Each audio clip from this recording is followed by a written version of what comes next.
Senhor presidente, senhoras e senhores senadores. Senhor presidente, na tarde de hoje eu desejo focalizar um assunto que é da maior importância e não pode haver desenvolvimento no país sem que não tenhamos uma preocupação com esse setor que eu farei uma abordagem na tarde de hoje. Uma das minhas principais preocupações, como homem público, e creio também que é a preocupação dos senhores e senhoras senadores, é com a questão do desenvolvimento econômico e social do nosso país. É evidente que, dentro de uma perspectiva sustentável, por isso, fiquei extremamente preocupado ao tomar conhecimento do levantamento realizado pelo Escritório Técnico de Estudos Econômicos do Nordeste, informando que o Nordeste precisa crescer 3% acima da média brasileira, para que em 16 anos haja convergência entre o PIB nacional e o PIB do Nordeste. É verdade que nos últimos anos o Nordeste vem conseguindo manter um crescimento acima do PIB nacional. Apesar disso, de acordo com o estudo, seria necessário que o governo investisse 50 bilhões de reais por ano a mais do que aplicado nas demais regiões, para que possa haver uma convergência entre os PIBs do Brasil e do Nordeste. Então, senhor presidente, essa constatação é preocupante e requer um enfrentamento, requer ações imediatas do poder público, com coragem e determinação. Quando pensamos numa política de desenvolvimento para o Nordeste, é evidente que não podemos nos restringir apenas a empreendimentos industriais, próximos aos portos, às rodovias e aos grandes centros urbanos. Precisamos criar uma oportunidade de emprego e renda também para os milhões de nordestinos que vivem no semiárido do sertão do São Francisco e nas regiões canavieiras, áreas historicamente marcadas pelo subdesenvolvimento. E não há como falarmos em alternativa para o desenvolvimento em políticas públicas voltadas ao crescimento sem falarmos em educação. Se tomarmos, por exemplo, o percentual de alunos que terminam o ensino fundamental com atraso, veremos uma discrepância incrível. Enquanto no Sul, o índice é de 38%, no Nordeste chega a 71%. Outro dado alarmante, apenas 37% dos jovens nordestinos conseguem concluir o ensino médio aos 19 anos, enquanto que no Sul esse índice é de 60%. Então, apenas esses números já são suficientes para mostrar que a educação no Nordeste não vai bem. Alagoas, por exemplo, lidera a taxa de evasão escolar.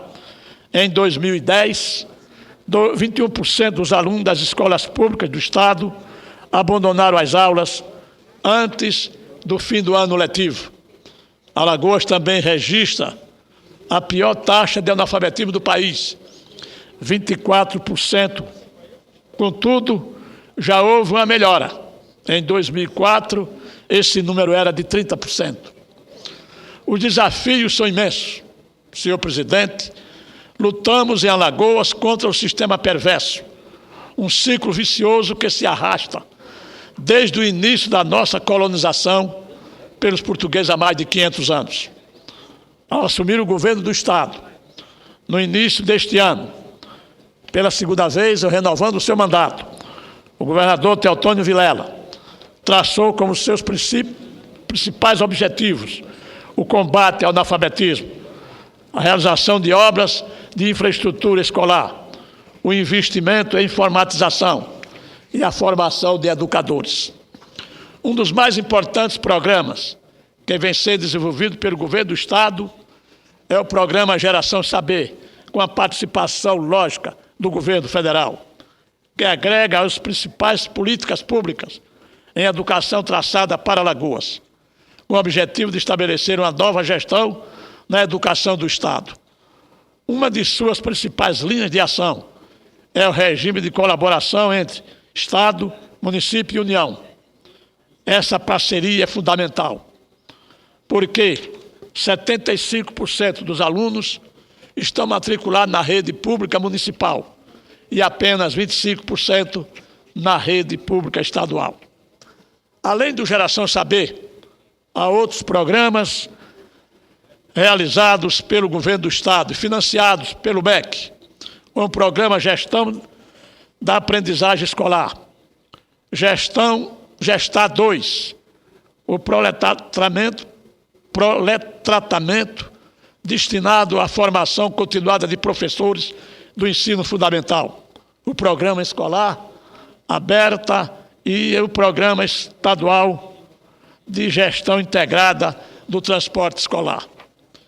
Dentro do plano plurianual do Estado, que está sendo proposto para o período de 2012 a 2015, estão sendo previstas ações que contemplam a erradicação do analfabetismo e a oferta do ensino de qualidade. O programa Alagoas Tem Pressa. Todas essas são iniciativas importantes que visam elevar os índices educacionais do meu estado de Alagoas. Também o governo federal, sob a orientação da presidente Dilma Rousseff, tem realizado ações relevantes para melhorar a educação em Alagoas e no Brasil. Uma dessas ações que gostaria de destacar neste momento é o Pronatec, Programa Nacional de Acesso ao Ensino Técnico e Emprego, lançado no fim de abril pela presidente Dilma Rousseff, que prevê a construção de 120 novas escolas técnicas na rede federal de ensino até 2014, somadas às 140 que já existiam, com mais as 214 criadas pelo presidente Lula e as 80 que estão em andamento. Será formada uma rede de 554 escolas técnicas profissionalizantes em todo o país. A meta é oferecer oportunidade à formação profissional para 8 milhões de pessoas até 2014. Por isso, presidente, eu gostaria de chamar a atenção. Durante toda a existência do Brasil, desde o seu descobrimento até o governo do presidente Lula, com o Lula e a Dilma, nós estamos com 414 escolas técnicas.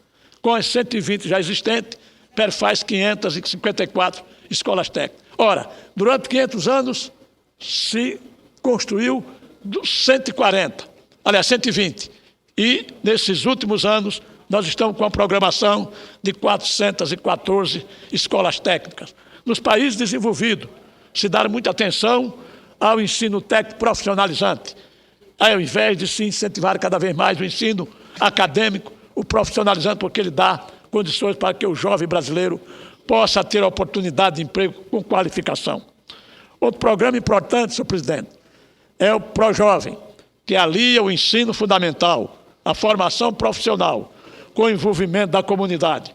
O programa já beneficiou mais de 450 mil jovens, entre 16 e 29 anos, que, apesar de alfabetizados, não tinham completado o ensino fundamental.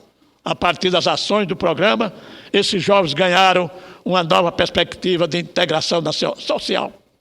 Igualmente importantes são ProUni, Programa Universidade para Todos.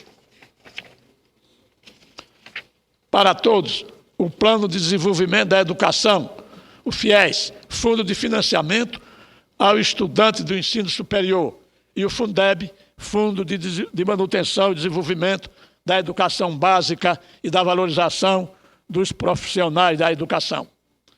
Menciono ainda, senhoras e senhores senadores, o Plano Nacional de Educação, enviado ao Congresso Nacional em abril, aliás, no final do governo do presidente Lula, e que está sendo debatido na Câmara dos Deputados. O plano traça 20 metas para a educação brasileira no período 2011 a 2020. Entre estas metas, gostaria de destacar o que propõe ampliar progressivamente investimentos públicos em educação, até atingir, no mínimo, o patamar de 7% do PIB. Creio que esta seja a meta mais importante do plano. Esse patamar de 7% foi fixado tomando por base o investimento em educação realizado pelos países da Organização para a Cooperação e Desenvolvimento Econômico, que em média destinam entre 6% e 8% do PIB à educação. Hoje, de acordo com o estudo dessa organização, realizado em 34 países, o Brasil investe 3,9% do PIB em educação, ficando apenas à frente da Rússia e da Grécia, enquanto países como Estados Unidos e Luxemburgo, por exemplo, investem mais de 7% do PIB.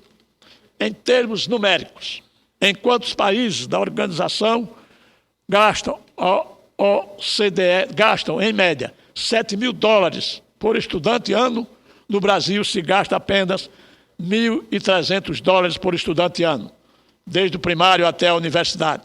No Chile, esse mesmo gasto fica próximo aos $3.000. Esses números nos dão uma ideia do abismo que nos espera dos países desenvolvidos e mesmo dos países mais próximos de nossa realidade, como o Chile, quando o assunto é investimento em educação. Mas, senhor presidente, de acordo com o especialista em educação, doutor Nelson Cardoso do Amaral, da Universidade Federal de Goiás, seria necessário investir muito mais do que 10% do PIB para haver condições de comparar o Brasil com os Estados Unidos e os países europeus. Para esse pesquisador, não é suficiente analisar apenas o percentual do PIB investido em educação para saber quanto é necessário investir. Para isso é preciso conjugar 3 indicadores: número de habitantes e idade escolar, percentual PIB aplicado em educação e valor do PIB. Talvez, por esse motivo, o Conselho Nacional de Educação esteja defendendo a elevação do investimento público em educação para 10% do PIB até 2020. Então, senhor presidente, é fato que precisamos comentar o nível de investimento em educação, sem esquecer a melhoria dos processos de gestão e da valorização dos docentes. Porque também você não pode ter um ensino de qualidade se você não tiver um professor dignamente também remunerado. Só assim seremos capazes de promover o desenvolvimento nacional. Muito já foi feito, sem dúvida nenhuma, e está sendo feito, mas resta muito por fazer. É preciso que haja a compreensão de todos os segmentos da sociedade, com especialidade da classe política, para que a gente possa alcançar esses objetivos, com uma ação de governo e uma ação de Estado, senhor presidente. Por esse motivo, aproveito esta oportunidade para defender a aprovação da medida provisória 533/2011, que trata do apoio financeiro federal para a manutenção de novos estabelecimentos públicos da educação infantil. Essa é uma iniciativa de suma importância, porque não são inúmeras as deficiências de atendimento escolar na rede pública da educação infantil, particularmente em creches.